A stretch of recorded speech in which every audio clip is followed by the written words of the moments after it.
Hello aspirant, कैसे हैं आप सब।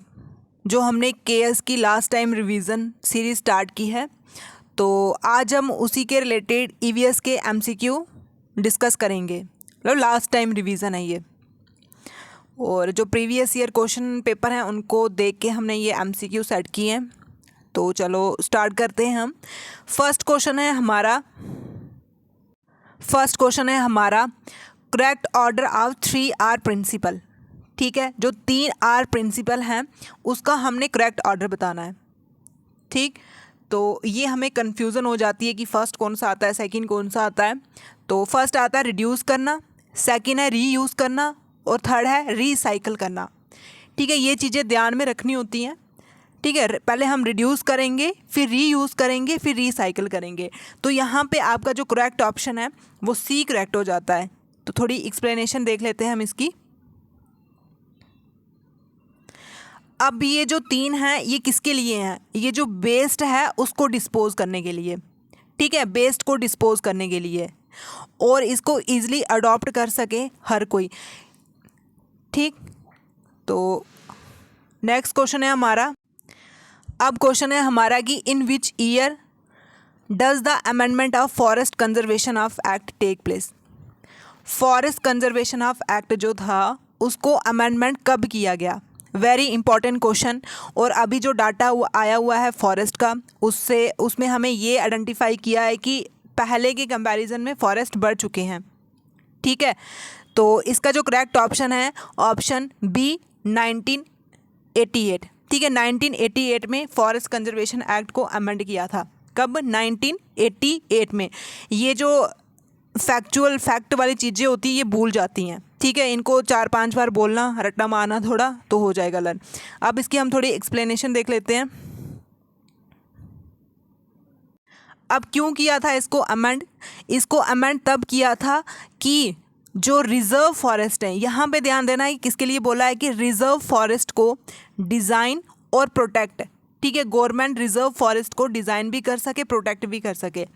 रिसेंटली जो डाटा है परसेंटेज में सबसे ज़्यादा फॉरेस्ट कहाँ पे हैं? मिज़ोरम में है। ठीक है, मिज़ोरम में है। और ऐसे कहाँ है मैक्सिमम? तो मध्य प्रदेश। ठीक है, मध्य प्रदेश, आंध्र प्रदेश और तमिलनाडु। ठीक है, ये पता होना चाहिए। अब ये जो नेक्स्ट क्वेश्चन है हमारा, हेपेटाइट A is what of the disease. ठीक है, ये किसके रिलेटेड क्वेश्चन है, मतलब ये किसके रिलेटेड बीमारी है? ऑप्शन 1 है हमारा फूड कंटेमिनेशन और water burn disease.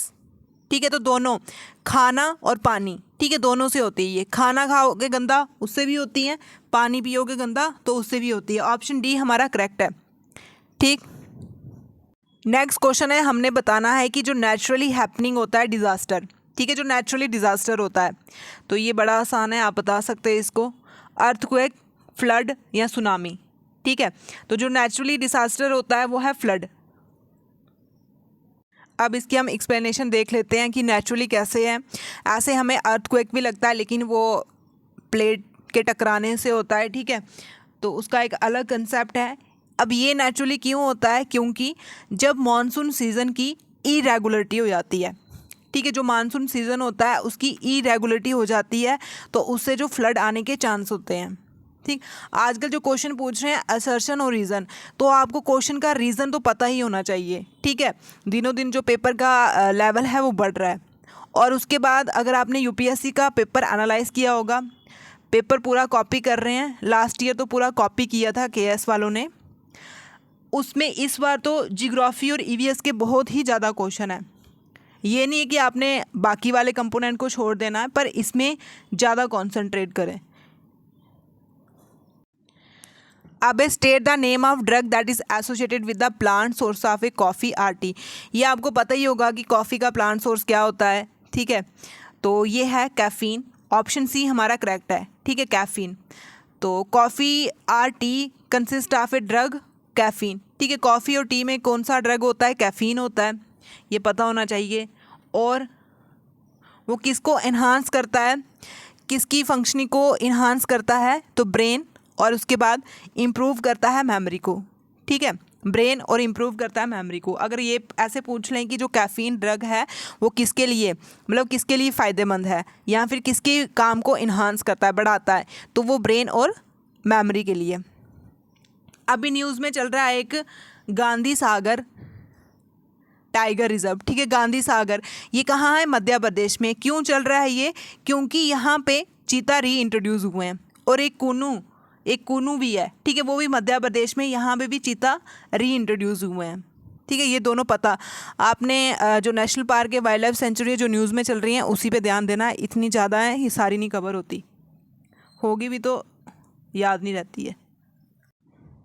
Name the day that is celebrate as the world environment day, ठीक है। वर्ल्ड इन्वायरमेंट डे कब होता है? तो जून 5 को, ठीक है, जून 5 को वर्ल्ड इन्वायरमेंट डे होता है।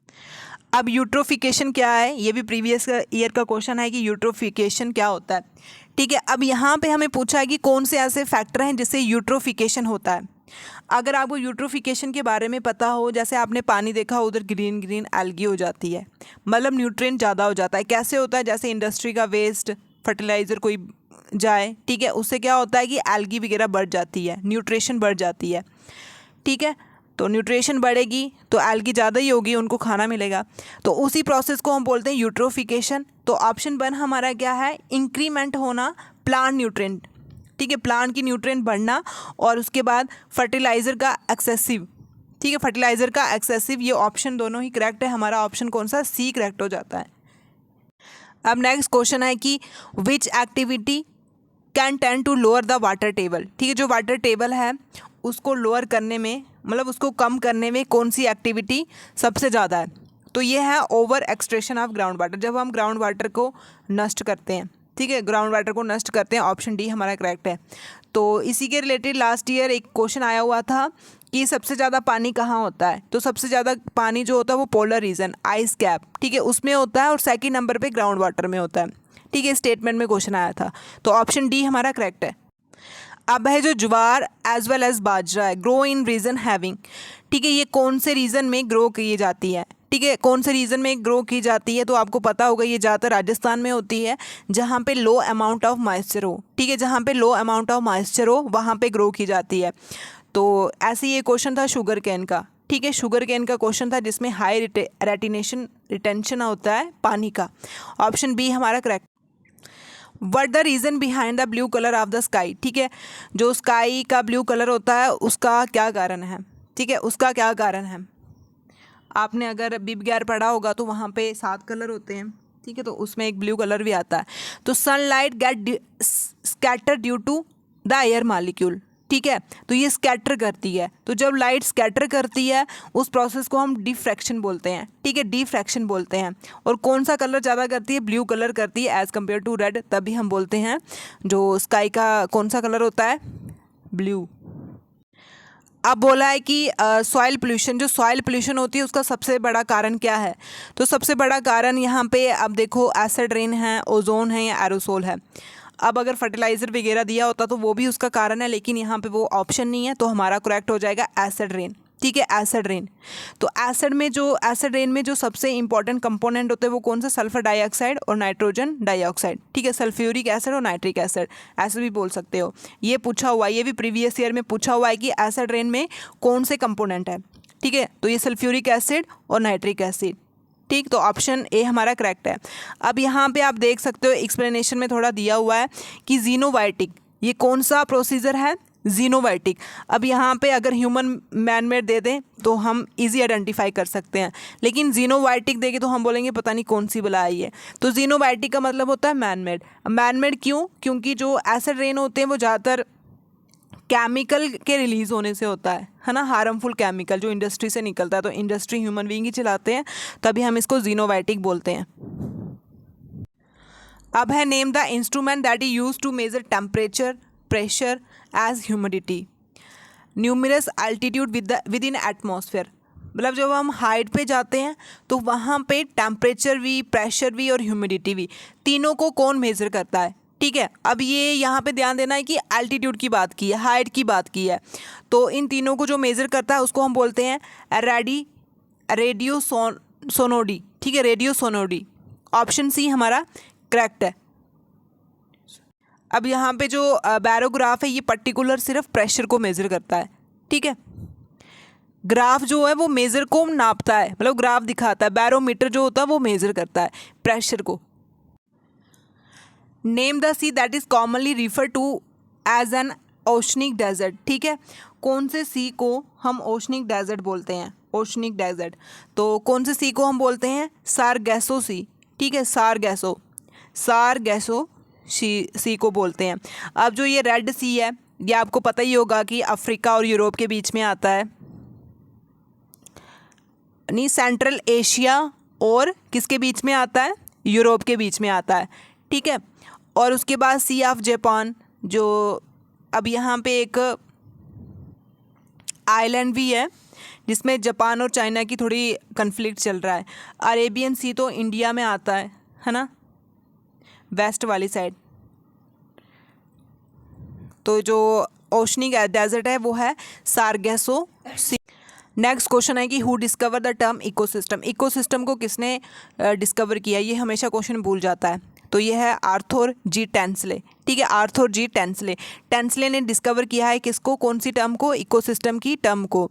अब ये जो फर्स्ट पर्सन था जिसने इकोसिस्टम को डिस्कवर किया, कब किया? 1935, ठीक है, 1935 में। इकोसिस्टम क्या होती है? ये बायोलॉजिकल कम्युनिटी होती है। यहाँ पे ऑर्गेनिज्म और उसके साथ उसके स्पेसिफिक फिजिकल टेम्परेचर दोनों ही इंटरेक्ट करके, मतलब जैसे हम लोग हैं ना, हम लोग हैं, हमें रहने के लिए पानी भी चाहिए, लैंड भी चाहिए, है ना। तो हम फिज़िकली एटमॉस्फेयर के साथ इंटरेक्ट होके रहते हैं।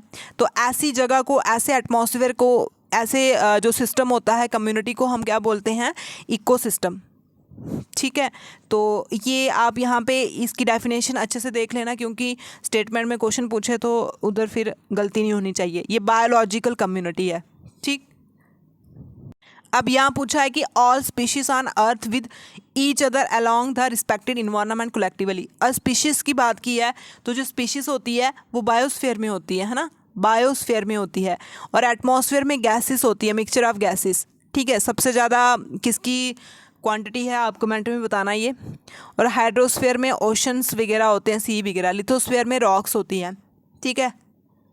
अब नेक्स्ट क्वेश्चन है कि in an ecotone the species which become evident, ठीक है। इकोटोन में वो स्पीशीज जो एविडेंट है, तो ये है एज स्पीशीज, ठीक। ऑप्शन ए हमारा करेक्ट है। एज स्पीशीज जो है वो एविडेंट है, ठीक। तो ऑप्शन ए हमारा करेक्ट है। अब है कि ऑब्जेक्टिव ऑफ इन्वायरमेंट स्टडी। हम इन्वायरमेंट स्टडी क्यों करते हैं, क्या ऑब्जेक्टिव है उसका? Rise a conscience about the environment condition, ये भी करेक्ट है। To teach environment appropriate behaviour, ये भी करेक्ट है। Create an environment ethics sensitivity society, तो ये भी करेक्ट है। यहाँ पे आपका ऑप्शन डी हमारा करेक्ट हो जाता है। Which of the followings not influence by human activity? किसको इन्फ्लुएंस नहीं पड़ता है ह्यूमन एक्टिविटी से, हमने वो बताना है नॉट करेक्ट, ठीक है। तो नॉट ये करेक्ट, ये ध्यान देना होता है यहाँ पे। ये उधर जाके प्रेशर जब होता है पेपर में तो ये गलत हो जाती है चीज़ें। तो पहला है कि destruction of A mangrove and wetland, तो इनको करता है ये। मैनग्रोव कहाँ पे है? सबसे बड़ा मैनग्रोव कहाँ पे है? तो ये उड़ीसा में एक भितरकनिका वाइल्ड लाइफ सेंचुरी है उड़ीसा में, तो ये। उसके बाद depletion of A ground water, ये भी करता है human. Increase the extension rate of species, ये सब ही करते हैं। तो इसका मतलब ये कोई भी करेक्ट नहीं है। ऑप्शन डी हमारा गलत है, नहीं, ऑप्शन डी हमारा करेक्ट है, नन ऑफ द अबव है। अब बोला है कि the species restrict to present in one region, जो स्पीशीज एक पर्टिकुलर, ठीक है, जैसे पर्टिकुलर जम्मू कश्मीर में जैसे हम बोलते हैं डाचीगाम नेशनल पार्क में हंगूल है, मतलब वो एक पर्टिकुलर जगह पे रहता है, ठीक है। तो वहाँ पे वो रिस्ट्रिक्ट करनी होती है उस स्पीशीज़ को। अब जैसे इनको रिस्ट्रिक्ट किया हमने नेशनल पार्क में रखे, डाचीगाम नेशनल पार्क जो श्रीनगर में है, तो ऐसी स्पीशीज़ को हम बोलते हैं एंडेमिक स्पीशीज़, ठीक है। ऐसी स्पीशीज़ को हम क्या बोलते हैं? Endemic species. ऑप्शन बी हमारा करेक्ट है। अब बोला है कि जो टर्म है इन्वायरमेंट की वो हमने ड्राइव की है फ्रेंच वर्ड से, इसका मतलब क्या है, ठीक है। तो ये पता होनी चाहिए, ऐसे नहीं तो ज़्यादातर जो वर्ड होते हैं वो ग्रीक वर्ड है, लेकिन जो इन्वायरमेंट है वो फ्रेंच वर्ड है। तो इसका मतलब क्या है? इसका मतलब है इनवॉरिन, ठीक है। ऑप्शन ए हमारा करेक्ट है। अब है सस्टेनेबल डेवलपमेंट का मतलब क्या है? Balance between human need and ability of a earth to provide a resource, ठीक है, हमने बैलेंस करना है ह्यूमन नीड को और जो रिसोर्स अर्थ प्रोवाइड करता है उन दोनों को हमने बैलेंस करना है। ठीक है, मतलब जो हमें फ्यूचर के लिए हमने कुछ चीज़ें सेव करके रखनी है, ये है सस्टेनेबल डेवलपमेंट। पहले आया था मिलेनियम डेवलपमेंट, ठीक है, 2000 से 2015 तक ये चला, ये बहुत इंपॉर्टेंट है तो इसको ध्यान रखना। 2000 से 2015 तक मिलेनियम डेवलपमेंट चला, इसमें 8 गोल थे। और जो सस्टेनेबल डेवलपमेंट है ये 2015 से लेके 2030 तक, ठीक है, ये इसका टारगेट है कि 2030 तक हमने ये गोल, इसके 17 गोल हैं, इनको हमने कंप्लीट करना है। कुछ हो चुके हैं कंप्लीट और कुछ बाकी हैं, तो 30 तक, अब 30 तक जितने भी एग्ज़ाम होंगे उन सभी के लिए ये इम्पॉर्टेंट है। ठीक, तो ऑप्शन सी हमारा करेक्ट है। और आपने अगर इनके 17 गोल लर्न करने होंगे, हमने वीडियो डाली है ट्रिक से लेके, तो आप प्लेलिस्ट में जाके चेक कर लेना। ठीक है, एक भूखी प्यासी लड़की जिसको इक्वालिटी चाहिए, ठीक है, भूखी प्यासी क्या हो गया, फर्स्ट आ गया पॉवर्टी, सेकंड आ गया हंगर, फिर एजुकेशन आ गया। आप देख लेना, उस ट्रिक को लर्न हो जाएगा। तो इसका ऑप्शन हमारा सी करेक्ट है और ये इंपॉर्टेंट भी है। नेक्स्ट क्वेश्चन है हमारा इन्वायरमेंट इम्पैक्ट असेसमेंट। ठीक है, इसका मतलब क्या है? अब ये हम ऐसे क्वेश्चन क्यों करवा रहे हैं, क्योंकि आजकल जो क्वेश्चन है वो सिंपल नहीं पूछ रहे हैं, मतलब फैक्ट नहीं पूछ रहे हैं, कंसेप्चुअल ज़्यादा पूछ रहे हैं और असर्शन रीजनिंग स्टेटमेंट देके पूछ रहे हैं। तो तभी ये हुआ, तो क्यों हुआ ये पता होना चाहिए और डेफिनेशन पर्टिकुलर पूरी एक्सप्लेनेशन होनी चाहिए उसकी। तो इन्वायरमेंट इम्पैक्ट असेसमेंट का मतलब है कि अ study of A biophysical characteristic of the environment they result from a human action, मतलब उसकी स्टडी करना हमने जो बायोफिजिकल कैरेक्टरिस्टिक है और किसकी वजह से, ह्यूमन एक्शन की वजह से। जैसे ह्यूमन की एक्शन की वजह से जो भी फिजिकल कैरेक्टरिस्टिक हो रहे हैं उनकी स्टडी करने के लिए हम उसको बोलते हैं इन्वायरमेंट इम्पैक्ट असेसमेंट। ठीक, तो ऑप्शन बी हमारा करेक्ट है। अब जो ताजमहल का कलर येलो हो रहा है, ये क्यों हो रहा है? तो ये एसिड रेन की वजह से हो रहा है। क्यों? क्योंकि वहाँ पे बहुत ज़्यादा इंडस्ट्री है, तो हार्मफुल केमिकल रिलीज होंगे, तो बारिश होगी, फिर उसे येलो कलर। अब ये सुपरसोनिक जेट, ठीक है, सुपरसोनिक जेट होते हैं, वो एयर पोल्यूशन काज करते हैं, मतलब एयर पोल्यूशन होता है उनकी वजह से। किसकी वजह से? ठीक है, बाय द थिनिंग ऑफ, मतलब किसकी वजह से? तो वो ओजोन लेयर की वजह से। ठीक, ऑप्शन सी हमारा करेक्ट है। तो अब हम देख लेते हैं कि कैसे होता है।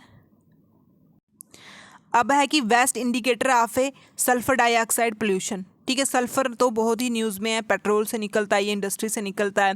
ठीक है, तो इसका जो बेस्ट इंडिकेटर कौन सा है वो भी पता होना चाहिए आपको, लाइकन। ऑप्शन सी हमारा करेक्ट है, लाइकन।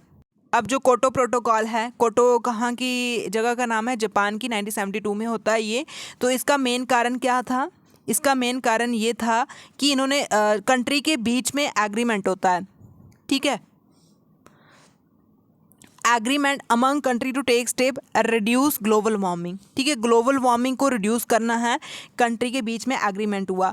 बाकी वाले जैसे और भी एग्रीमेंट हैं, मॉनिट्रियल, वो ओजोन लेयर से है। ठीक है, ओडीएस को कम करना हमने, वो नॉन बाइंडिंग है, लेकिन ये एकलौता ऐसा है कि ये बाइंडिंग है। बाइंडिंग का मतलब होता है कि ये करना ही करना है, ऐसा अगर टारगेट रखा है इतना तो हमने ये कंप्लीट करना है, बाइंडिंग है ये। ठीक है, तो कोटो प्रोटोकॉल किसके रिलेटेड है? ग्लोबल वार्मिंग से रिलेटेड है। ठीक, तो ये कंट्री के बीच में एग्रीमेंट हुआ था जापान में। ऑप्शन ए हमारा करेक्ट है। अब जो है कि not a green house gases, इसमें हमने बताना है कि कौन सी जो ग्रीन हाउस गैसेस नहीं है। तो मीथेन भी है, ओजोन भी है, कार्बन डाइऑक्साइड भी है, लेकिन वाटर वेपर नहीं है।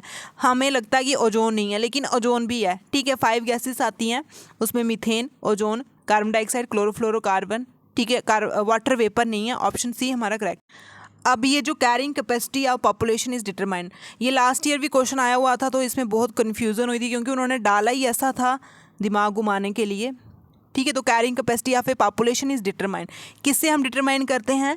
Limiting resource. ठीक है, जब रिसोर्स लिमिट होते हैं तो उसी से हम डिटरमाइन करते हैं कि कितनी कैरिंग कैपेसिटी है पॉपुलेशन की। तो ये वेस्ट, उसमें उन्होंने पूछा हुआ था कि वेस्ट के रिलेटेड क्वेश्चन था। ठीक है, वेस्ट के रिलेटेड क्वेश्चन था। तो कैरिंग कैपेसिटी ऑफ पॉपुलेशन हम किससे डिटरमाइन करते हैं? लिमिटिंग रिसोर्स, जितने लिमिट रिसोर्स होंगे उसी से हमें पता चलेगा कैरिंग कैपेसिटी कितनी है। तो ऑप्शन डी हमारा करेक्ट है। अब ये HIV से क्वेश्चन है फ्रेंड्स। अभी HIV का एक न्यूज़ में चल रहा हुआ है, सिकल सेल। ठीक है, सिकल सेल से रिलेटेड है, क्योंकि सिकल सेल क्या होता है? ऐसे सेल होते हैं जो जनरेट होते हैं डिफरेंट, इसका बहुत है वो, पर ये न्यूज़ में चल रहा है। अभी HIV को प्रोटेक्ट करने के लिए सिकल सेल को यूज़ किया गया है। ठीक है, तो ये न्यूज़ में भी है और सिकल सेल भी न्यूज़ में है। ये पता होने चाहिए। नेक्स्ट क्वेश्चन है, if the rate of addition new member increase with respect to individual lost of a same population than graph obtain has. अब यहाँ बोला है कि अगर rate of addition new member की एडिशन होती है, ठीक है, respect to lost of same population. अब जैसे कि यहाँ पॉपुलेशन में किसी का लॉस हुआ, ठीक है, मतलब कोई चला गया या कुछ भी, कोई भी स्पीशीज़ ख़त्म होने वाली है, तो हम एडिशन ऐड कर देते हैं न्यू मेंबर, ठीक है, न्यू मेंबर को हम इंक्रीज़ कर देते हैं। तो ये ग्राफ कौन सा, मतलब ये कौन सा ग्राफ है, ये शो करता है, ये लास्ट ईयर का क्वेश्चन है, तो ये है एक्सपोनेंशियल ग्रोथ, ठीक है। ऑप्शन सी हमारा करेक्ट है। यहाँ पे आप देख सकते हो जब पॉपुलेशन कम हो रही है किसी इंडिविजुअल की, तो हम न्यू मेंबर को एंट्री दिलवाते हैं। तो ये ग्राफ कौन सा है, कौन सा ग्राफ शो करता है, एक्सपोनेंशियल ग्रोथ। ऑप्शन सी हमारा करेक्ट है। The number of A baby produce पर 1000 इंडिविजुअल इज कॉल्ड, ठीक है, जब बर्थ होते हैं, ठीक है। अब यहाँ पे देखना है कि number of A baby produce पर 1000, 100 नहीं देखना है, 1000, ठीक है, इसको हम नेटेलिटी बोलते हैं। बर्थ रेट को हम बोलते हैं नेटेलिटी और डेथ रेट को हम बोलते हैं मोर्टेलिटी। और बर्थ रेट डेथ रेट हम 1000 से कन्वर्ट करते हैं, ठीक है, 1000 से निकालते हैं, कैलकुलेट करते हैं। अब फिर से क्वेश्चन आ गया कि each environment support a limited population depending upon, ठीक है, हर एक इन्वायरमेंट सपोर्ट करता है लिमिटेड पॉपुलेशन डिपेंड ओपान। ये वही पहले वाला क्वेश्चन आ गया, कैरिंग कैपेसिटी, ये बहुत इंपॉर्टेंट है, ठीक है, इसको देख लेना। ये हमारे इन्वायरमेंट के क्वेश्चन थे। फ्रेंड्स, अगर आपको अच्छा लगे तो लाइक शेयर कर देना, और कोई प्रॉब्लम होगी, कुछ गलती या मिस्टेक होगा वो भी बता देना। और उसके बाद अगर आपको इंडियन पॉलिटी के MCQ चाहिए होंगे तो कमेंट करके बता देना। अब टाइम भी कम है तो सिर्फ रिवाइज़ करो और टेंशन फ्री होके करो। Be positive. Thank you.